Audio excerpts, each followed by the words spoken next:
வணக்கம், நான் டாக்டர் கார்த்திகேயன், குழந்தைகள் மற்றும் பச்சிளம் குழந்தைகள் மருத்துவர். ஸோ இந்த வீடியோவில் பேரண்ட்ஸ் என்கிட்ட கேட்கக்கூடிய ஒரு காமனான கேள்வி பற்றி பேச போகிறேன். ஸோ டம்மி டைம் தான். ஸோ நிறைய மதர்ஸ் என்கிட்ட கேட்பாங்க, என் குழந்தைக்கு வந்து நான் டம்மி டைம் கொடுக்கலாமா? ஸோ டம்மி டைம் வந்து எப்படி கொடுக்குறது? ஸோ இந்த வீடியோவில் அதுக்குரிய ஆன்சர்ஸ்லாம் இருக்குது. டம்மி டைம் வந்து எப்போ ஆரம்பிக்கலாம், ஒரு நாளைக்கு எவ்வளோ நாளைக்கு கொடுக்கணும், இத்தனை மந்த்ஸ் வரைக்கும் டம்மி டைம் கொடுக்கலாம், அதோடைய பெனிஃபிட்ஸ் என்ன, ஸோ நம்ம கண்ட்ரிக்கு டம்மி டைம் வந்து அவசியமா, அது போன்ற கேள்விகளுக்கு நான் பதில் கொடுக்குறேன். ஸோ ஃபர்ஸ்ட் வந்து டம்மி டைம்னா என்ன? ஸோ டம்மி டைம் அந்த பேர்லேயே இருக்குது. டம்மினா வயிறு. ஸோ அதாவது குழந்தைகளை வந்து குப்புற போடுறது, வயிற்று பகுதி வந்து கீழே வர மாதிரி குப்புற போட்டு கொஞ்சம் நேரம் பார்த்துக்கிறது, இதுதான் வந்து டம்மி டைம் தான். ஸோ இதை எப்போ ஆரம்பிக்கலாம்னு பார்த்தீங்கன்னா, குழந்தைகள் வந்து பிறந்து ஒரு 2-3 நாளில் ஓரளவுக்கு வந்து நீங்கள் பிரெஸ்ட் ஃபீட்லாம் கொடுக்க ஆரம்பிச்சிட்டிங்க. ஸோ 2-3 நாள் கழிச்சு ஒரு 1 or 2 minutes குழந்தைங்களை உங்கள் மதருடைய செஸ்ட்லேயே போட்டு குழந்தைய குப்புற போட்டு நீங்கள் டம்மி டைம் ஆரம்பிக்கலாம். ஸோ இந்த மாதிரி ஒரு நாளைக்கு வந்து ஒரு 4 or 5 times நீங்கள் பண்ணலாம். ஸோ ஒரு 2 minutes பண்ணிங்கன்னா போதும். இது அப்படியே வந்து கொஞ்சம் கொஞ்சமாக இன்க்ரீஸ் பண்ணி ஒரு 5 to 10 minutes அந்த மாதிரி வர மாதிரி டம்மி டைம் இருக்கிற மாதிரி at least 4 to 5 times a day நீங்கள் பண்ணலாம். இந்த ஸ்டேஜில் நீங்கள் செஸ்ட்டில் தான் போடணும்னு இல்லை, குழந்தைய வந்து கீழே தரையில் நல்ல ஃப்ளாட் சர்ஃபேஸில், ஃபர்மான சர்ஃபேஸில் சுத்தமான துணி போட்டு குழந்தைய வந்து போடலாம். ஸோ ஃப்ளோரில் வந்து டம்மி டைம் பண்ண ஆரம்பிச்சிடலாம். ஸோ இதை ஒரு 2 months பார்த்தீங்கன்னா ஒரு 10 minutes கண்டினியூஸாக நீங்கள் பண்ணலாம் டம்மி டைம். இந்த மாதிரி ஒரு 4 to 5 times பண்ணலாம். அப்படியே கிராஜுவலாக இன்க்ரீஸ் பண்ணி பை 4 months, குழந்தைக்கு 4 months ஏஜ் இருக்கும்போது நீங்கள் ஒரு 15 minutes கண்டினியூஸாக கீழே வந்து போடலாம் குழந்தைய. இது மாதிரி ஒரு 4 to 5 times பண்ணலாம். ஸோ ஒரு நாளைக்கு பார்த்தீங்கன்னா பை எண்ட் ஆஃப் 4 months வந்து கிட்டத்தட்ட ஒரு 1.5 மணி நேரம் நீங்கள் வந்து டம்மி டைம் கொடுக்கலாம் விட்டு. ஸோ இந்த டம்மி டைம் வந்து கொடுக்கறதுனால என்ன பெனிஃபிட் இருக்குது? ஸோ நீங்கள் குழந்தைகளை வந்து குப்புற போடும்போது அவங்க தலையை வந்து தூக்கி பார்ப்பாங்க. ஸோ இந்த தலையை தூக்கி பார்க்கும்போது அவங்களுக்கு இந்த கழுத்து மசில்ஸ்லாம் வந்து கொஞ்சம் ஸ்ட்ரென்தன் ஆகும். கழுத்து மசில்ஸாக, இந்த ஷோல்டர் மசில்ஸாக, அப்பர் ஆர்ம் மசில்ஸ்லாம் வந்து கொஞ்சம் ஸ்ட்ரென்தன் ஆகும். ஸோ இதனால் அவங்களுக்கு இந்த மசில் ஸ்ட்ரென்தன் ஆகிறதுனால சீக்கிரம் ரோல் ஓவர் பண்ணுவாங்க, உட்காருவாங்க, க்ரால் பண்ணுவாங்க. ஸோ அந்த மாதிரி வந்து சில பெனிஃபிட்ஸ் இருக்குது. இதை தவிர்த்து வேற ஒன்றும் பெரிய பெனிஃபிட்ஸ் டம்மி டைமில் கிடையாது. சில பீடியாட்ரிஷியன்ஸ் என்ன சொல்கிறாங்க, இது எப்படியும் குழந்தைகள் இதை பண்ண தான் போகிறாங்க.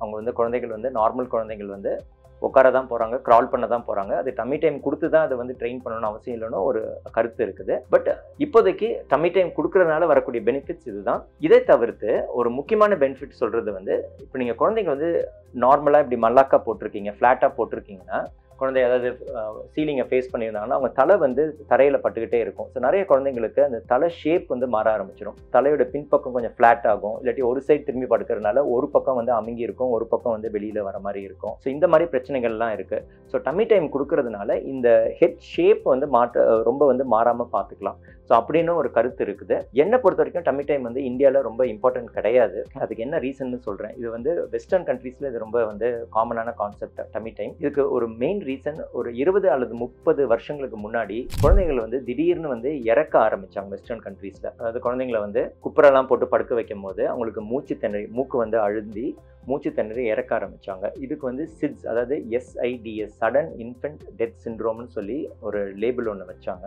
ஸோ இதை வந்து அவாய்ட் பண்ணுறதுக்காக வெஸ்டர்ன் கவர்மெண்ட்ஸ்லாம் வந்து ஒரு கேம்பெயின் பண்ணாங்க. அதாவது பேக் டு ஸ்லீப்பாக குழந்தைய வந்து முதுகுப்புறத்தை போட்டு, அதாவது நார்மலாக குப்புற படுக்காமல் நேராக படுக்க வைக்கிறது. ஸோ இந்த பேக் டு ஸ்லீப் கேம்பெயின்னு ஒன்று பண்ண ஆரம்பிச்சாங்க. ஸோ இந்த SIDSங்கிற கான்செப்டை ப்ரிவென்ட் பண்ணுறதுக்காக. இந்தியாவில் வந்து இந்த SIDSங்கிற கான்செப்ட் ரொம்ப கிடையாது. ஏன்னா வந்து நம்ம மோஸ்ட்லி வந்து குழந்தைய தனியாக வந்து போட மாட்டோம், மதர்ஸ் வந்து கூட பக்கத்துலேயே தான் வச்சுக்குவாங்க.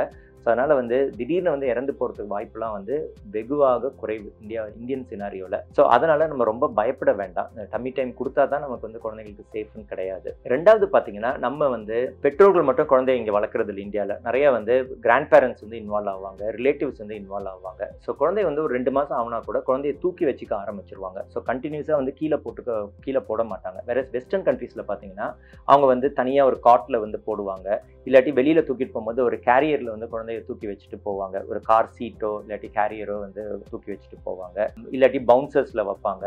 இந்த மாதிரி இருக்கும்போது அவங்க தலை வந்து ஒரு ஹார்ட் சர்ஃபேஸில் பட்டுக்கிட்டே இருக்கும். ஸோ அதனால் வந்து தலை அழுதுறதுனால தலை ஷேப்லாம் மாறும். வேற இந்தியாவில் அந்த பிரச்சனை கிடையாது. மோஸ்ட் ஆஃப் த டைம் பேரண்ட்ஸோ இல்லாட்டி கிராண்ட் பேரண்ட்ஸோ வந்து குழந்தைய தூக்கி வைக்க ஆரம்பிச்சிருவாங்க, அவங்களோட விளையாட ஆரம்பிச்சிருவாங்க. ஸோ அதனால் ரொம்ப ஹார்ட் சர்ஃபேஸில் போடுறது இல்லை நம்ம. ஸோ இந்த 2 காரணங்கள்னால என்னை பொறுத்த வரைக்கும் டம்மி டைம் வந்து இந்தியன் பேபிஸ்க்கு வந்து தேவையில்லை. பட் உங்களுக்கு பிடிச்சிருந்ததுன்னா நான் ஏற்கனவே டிப்ஸ் கொடுத்துருக்கேன், எப்படி பண்ணணும், எவ்வளோ நாள் பண்ணணும், நீங்கள் அந்த மாதிரி பண்ணலாம்.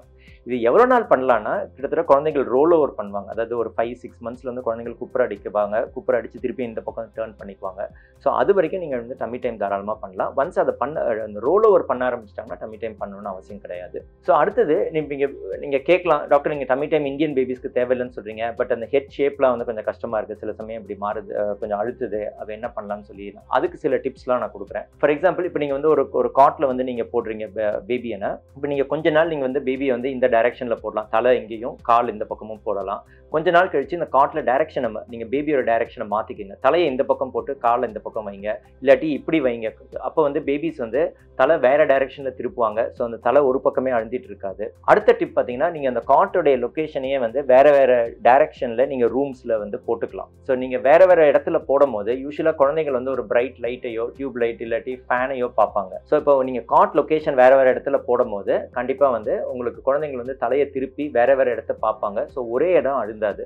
ஸோ இதை பண்ணுறதன் மூலம் நீங்கள் வந்து டம்மி டைம்லாம் அவாய்ட் பண்ணலாம். நேச்சுரலாகவே பேபிஸ் வந்து நீங்கள் நார்மலாக போட்டு அவங்களுடைய ஹெட் ஷேப்பில் ரொம்ப மாறாமல் பார்த்துக்கலாம். ஸோ இந்த வீடியோவில் உங்களுக்கு ஏதாவது டவுட் இருந்ததுன்னா கீழே கமெண்ட் செக்ஷனில் போடுங்க. இல்லை நீங்கள் டம்மி டைம் பண்ணுறனால நீங்கள் அதை வந்து உங்கள் குழந்தைக்கு பெனிஃபிஷியலாக இருந்ததுன்னா அதை நீங்கள் கமெண்ட் செக்ஷனில் போடுங்க. மற்ற பேரண்ட்ஸ்க்கு யூஸ்ஃபுல்லாக இருக்கும். இல்லை டம்மி டைம்னால உங்களுக்கு ஏதாவது ப்ராப்ளம்ஸ் நீங்கள் ஃபேஸ் பண்ணிங்கனாலும் அதை கமெண்ட் செக்ஷனில் போடுங்க.